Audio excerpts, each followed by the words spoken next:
अब आ जाते हैं, योग की बात हम कर रहे थे, है ना।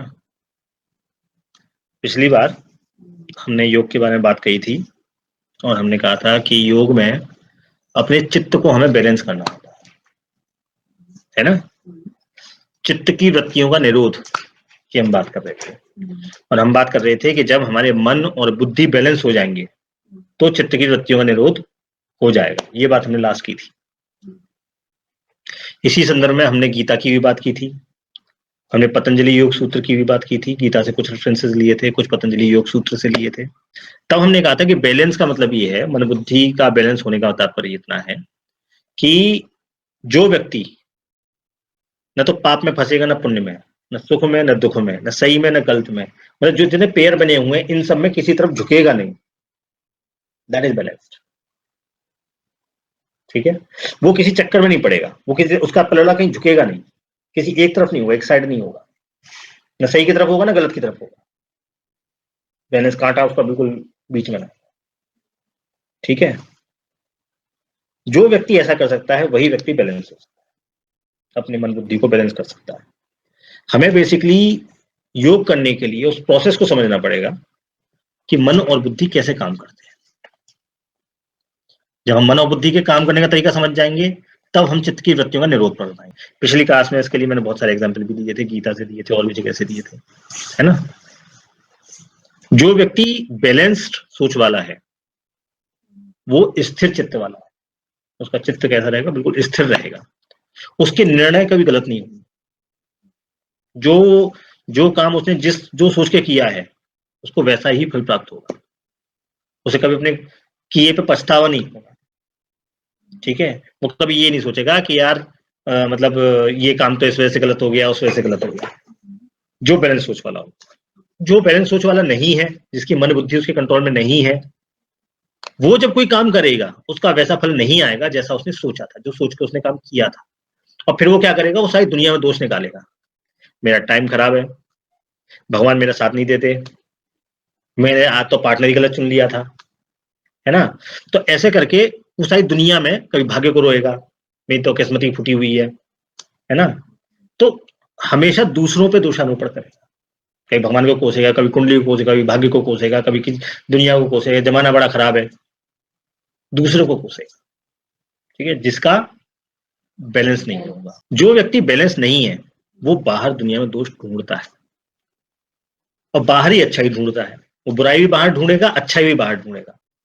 जैसे कार खरीद ली, कार बड़ी अच्छी लाया हूं मैंने घर बड़ा अच्छा खरीद लिया, ठीक है, मैं जहां रहता हूँ वो बड़ी अच्छी जगह है, जगह कोई अच्छी खराब नहीं होती, उसी जगह पर 4 लोग रो रहे हैं उसी जगह की वजह से, ठीक है, लेकिन उसे अच्छा लग रहा है।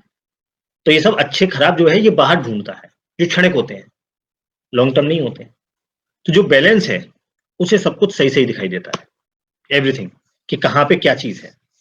आपकी जो शक्तियां हैं वो चित्त की वृत्तियों को कंट्रोल करने से, निरोध करने से बढ़ जाती है। जो शक्तियां हैं, स्थिर चित्त होने का एक एग्जांपल और देता हूं। आपने मैग्नेट देखी होगी, चुंबक, ठीक है, चुंबक में 2 पोल होते हैं, एक होता है नॉर्थ पोल, एक होता है साउथ पोल, ठीक है। जब आप नॉर्थ पोल के सामने साउथ पोल ले आएंगे तो दोनों चिपक जाएंगे, ठीक है, या साउथ पोल के सामने नॉर्थ पोल लाएंगे तो दोनों चिपक जाएंगे। और अगर नॉर्थ पोल के सामने नॉर्थ पोल लाएंगे तो क्या होगा, रिपल्शन होगा, ठीक है। यानी दोनों पोल्स पे एक चार्ज है जो अपोजिट को अट्रैक्ट कर रहा है, नॉर्थ पोल साउथ पोल को अट्रैक्ट कर रहा है। अब हम क्या करें, अब हम उस पोल के कॉर्नर से अंदर की तरफ चलना शुरू करें, हम उस पोल के कॉर्नर से, नॉर्थ पोल से अंदर की तरफ चलना, साउथ पोल की तरफ चलना शुरू कर रहे हैं, ठीक है। तो क्या होगा, जैसे जैसे हम अंदर चलते चले जाएंगे वैसे वैसे हम देखते जाएंगे कि वो जो आकर्षण या विकर्षण था वो कम होता चला जा रहा है, और जैसे जैसे सेंटर पे पहुंच जाएंगे वैसे वैसे सेंटर पे पहुंच के ना वहां आकर्षण होगा ना विकर्षण होगा, ना रिपल्शन होगा ना वहां अट्रैक्शन होगा। सेंटर पे, मैग्नेट के पे जो सेंटर में पहुंचा हुआ है वो बैलेंस है। वो ना इधर झुकेगा ना इधर झुकेगा, दोनों में से कहीं नहीं झुकेगा, ना उसमें आकर्षण होगा ना विकर्षण होगा, ना अट्रैक्शन होगा ना रिपल्शन होगा। ठीक है ना, वो बैलेंस है। ये जो मैग्नेट में हम एक तरफ जा रहे हैं नॉर्थ पोल की तरफ या साउथ सेंटर से नॉर्थ पोल की तरफ से साउथ पोल की तरफ, इसी को राग कह रहे हैं। हम राग की वजह से ही किसी एक तरफ झुकते हैं। जैसे अपना पराया, मेरा बच्चे ने किसी का सिर फोड़ दिया तो मैं अपने बच्चे से कुछ नहीं कहूंगा, दो सारे दूसरे बच्चे में निकालूंगा, क्योंकि ये मेरा अपना है, वो पराया है। ठीक है, अब ये राग है मेरा कि मैं अपने बच्चे की तरफ झुकाऊंगा। जैसे ही आप राग में घुस जाएंगे वैसे ही आपका जो पलड़ा है, जो आपके डंडी है, वो झुक जाएगी, और जैसे ही झुकी वैसे ही आप सेंटर से दाएं बाएं हो गए, और जैसे ही दाएं बाएं हो गए आप न्यूट्रल नहीं रहे, आपके मन बुद्धि चित्त जो है वो स्थिर नहीं हुए, झुक गए। जो बैलेंस हमारा चेंज हो जाता है, पलड़ा हमारी तरफ झुक जाता है राग की वजह से, इस वजह से हम स्थिर चित्त नहीं हो पाते। मैंने पिछली बार बताया था, मन का एक काम होता है संशय क्रिएट करना, दुविधा क्रिएट करना, है ना। तो वो जो मन है, ठीक है, योग का काम है कि उस मन को इधर उधर उसको संशय न पैदा करने दिया, उसको दुविधा न क्रिएट करने दिया, उसको स्थिर रखा जाए, सेंटर में रखा जाए। ठीक है ना, वो दाएं बाएं ना चले। जैसे जैसे ये एक सर्किल है, मान लीजिए ये एक सर्किल है, ठीक है। अब ये सर्किल मान लीजिए बहुत बड़ा है, मतलब इतना बड़ा सर्किल है मेरा। अब मैं उस सर्किल को ऐसे देख रहा हूं, ठीक है। अगर मैं बीच में से देखूंगा, मैं यहाँ बीच में होगी, वो बहुत बड़ा सर्किल एक ऐसे चांदों से बना हुआ है। अब अगर मैं बीच में से देखूंगा तो मुझे वो सर्किल ही दिखेगा, ठीक है। अगर बीच में सेंटर में से देखूंगा, अब अगर मैं क्या करूं, उसको थोड़ा टिल्ट कर दूं, मेरी आंख उसके सेंटर से थोड़ा ऊपर या नीचे चली जाए, तो मुझे फिर वो सर्किल नहीं दिखाएगा, मुझे वो एक्लिप्स दिखाई देगा। वो सर्किल थोड़ा सा ऐसा दिखाई देगा, जो आगे की तरफ ज्यादा है पीछे की तरफ कम है, एलिप्टिकल दिखाई देगा। ठीक है। और अगर मैं उसको और घुमा दूं, ऐसे करके इसको सीधा ऐसे कर दूं, तो ये मुझे कैसा दिखाई देगा, एक लाइन की तरह से दिखाई देगा। ठीक है, ये मुझे सर्कल नहीं दिखाई देगा, ये मुझे लाइन दिखाई देगा। इसका मतलब क्या है, इसका मतलब है कि जैसे मैं सब में सेंटर में था तो मुझे सब कुछ साफ साफ दिख रहा था, जैसे ही मैं सेंटर से हटा चीजें बदल गई। वो चीज ऐसी है नहीं, ये लाइन नहीं है, ये लाइन है नहीं, पर मुझे दिख लाइन रही है, ये मति भ्रम है। ठीक है, प्रॉब्लम यही है सारी कि हम चीजों को एक पर्टिकुलर एंगल से देख रहे हैं, हम उसके सेंटर में जाने की कोशिश नहीं कर रहे। योग का काम है हमें सेंटर पे लेके जाना, हम कहीं इधर उधर दाएं बाएं न जाएं, बीच में रहें, तो हमें सब कुछ बिल्कुल साफ साफ दिखाई देगा टकाटक। ये योग का काम है, स्थिर चित्त होना योग का काम है, मन बुद्धि बिल्कुल बैलेंस होना योग का काम है। ठीक है, जब आप बैलेंस हो जाएंगे तो आप किसी चक्कर में नहीं फंसेंगे, ना पाप में फंसेंगे, ना पुण्य में फंसेंगे, ना सही में चक्कर में फंसेंगे, ना गलत के चक्कर में, ना अपना ना पराया, ना रैग ना द्वेष, किसी दाएं बाएं आप जाएंगे ही नहीं। ठीक है, ये जो दाएं बाएं जाना है, ये जितने द्वैत बने हुए हैं, सही गलत उल्टा सीधा, है ना, अपना पराया राग द्वेष, ये सब क्या है, द्वैत के जोड़े हैं, हर चीज युग्म में है। ठीक है, तो ये जो युग्म है, इनको आप समझ लो, ये चित्त की वृत्तियां हैं, हम इन्हीं में फंसते हैं बार बार बार बार बार बार। कोई भी चीज आप काम करेंगे वो इन्हीं चक्कर में, सस्ता महंगा, जब कोई सामान खरीदने जा रहे हैं तो ये सस्ता मिल रहा है, ये महंगा मिल रहा है, कौन सा लें, फंस गए। उस दिन पिछली बार मैंने टूथपेस्ट का एग्जांपल दिया था, है ना। तो हर चीज हम जब लेंगे तो इन्हीं युग्म में, इन जोड़ों में ही लेंगे। ये जोड़, ये जो जोड़े हैं, ये बेसिकली चित्त की वृत्तियां जो हमें फंसा के रखी, इनसे बाहर निकलना है, इनको एक स्थिर करना है। ठीक है, योग करने से कर्म की कुशलता आएगी। ठीक है, ये पिछली बार हमने बताया था, योग करने से कर्म की कुशलता आती है। कृष्ण जी कर्म की कुशलता आने का एक बहुत आसान तरीका बताते हैं गीता में। वो कहते हैं कि जो आसक्ति है, इस आसक्ति को त्याग दे, है ना। ये जो राग है, इस राग को त्याग दे।